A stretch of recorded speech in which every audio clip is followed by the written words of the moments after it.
Assalamualaikum warahmatullahi wabarakatuh. Jadi di sini saya akan menjawab soal-soal UTS. Yang pertama yaitu, jadi para mubalik ini menyebarkan ajaran agama Islam ini dengan beberapa jalur. Yang pertama itu ada jalur perdagangan. Nah, jadi di jalur perdagangan ini para pedagang dari Arab, Persia, Gujarat. Jadi mereka ini mendatangi Indonesia ini untuk menyebarkan ajaran agama Islam. Nah, menyebarkan ajaran agama Islamnya ini dengan kayak gimana sih? Nah, jadi mereka ini banyak banget interaksi antara mereka dan warga setempat gitu, sehingga warga setempat juga kayak tertarik gitu untuk memeluk ajaran agama Islam. Lalu yang kedua yaitu dengan jalur pernikahan. Nah, jadi banyak ya para pedagang dari Arab, Persia, Gujarat juga mereka pun menikah dengan warga setempat.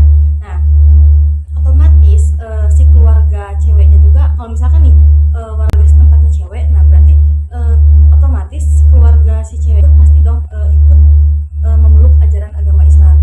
Lalu yang ketiga yaitu ada jalur pendidikan. Jadi banyak ulama-ulama zaman dahulu ini mendirikan lembaga pendidikan Islam. Contohnya itu pesantren. Karena kan pesantren ini merupakan pusat informasi dakwah untuk menyebarkan ajaran agama Islam. Lalu yang keempat ada jalur budaya dan seni. Nah, jadi di zaman dahulu juga banyak gitu ya. Kayak Wali Songo menyebarkan ajaran agama Islam ini dengan lewat budaya dan seni. Contohnya itu kayak misalkan Sunan Kalijaga. Beliau ini menyebarkan ajaran agama Islam ini dengan wayang kulit gitu ya. Nah, jadi beliau tuh apa ya sebutnya? Beliau ini menampilkan wayang kulit ini sekaligus dakwah Islam juga. Nah, lalu ada jalur politik. Nah, kalau misalkan jalur politik ini contohnya tuh kayak misalkan ada raja yang agama Islam, pasti si raja tersebut itu bakal mengajak warga-warga ataupun umat-umatnya gitu buat memeluk ajaran agama Islam. Lalu ada apa ya, jalur tasawuf juga. Jadi jalur tasawuf ini kayak para sufi itu eh, apa ya, mereka itu melakukan pendekatan ataupun mengajarkan ajaran spiritual gitu kepada masyarakat. Nah, lalu kenapa sih agama Islam ini sangat mudah diterima oleh masyarakat? Karena kan di ajaran agama Islam ini tidak adanya kasta. Jadi di agama Islam ini tidak ada perbedaan antara masyarakat yang satu dan masyarakat yang lain. Karena kita ini semuanya sama di hadapan Allah. Yang membedakan itu hanyalah ketakwaannya. Lalu agama Islam ini kenapa sangat mudah gitu ya, sangat diterima oleh masyarakat? Karena kan agama Islam ini masuknya gitu ke agama Islam ini tidak adanya paksaan, jadi kayak secara damai gitu. Kayak tadi kan, kayak di saya sebutkan di jalur-jalur masuknya Islam tuh ada apa aja nih. Nah, jadi mereka itu nggak ada paksaan gitu untuk masuk Islam. Jadi mereka itu dengan senang hati sendirinya gitu loh masuk Islam. Terus tuh kan ada jalur apa ya, budaya atau seni, ya kayak yang tadi saya sebutkan bahwasannya adalah gitu Wali Songo yang menyebarkan ajaran agama Islam ini dengan eh, apa ya, menyatukan antara agama dan budaya ini gitu. Lalu eh, apa jawaban yang ketiga, nah jadi antara agama dan budaya ini tidak dihilangkan, melainkan agama dan budaya ini disatukan gitu.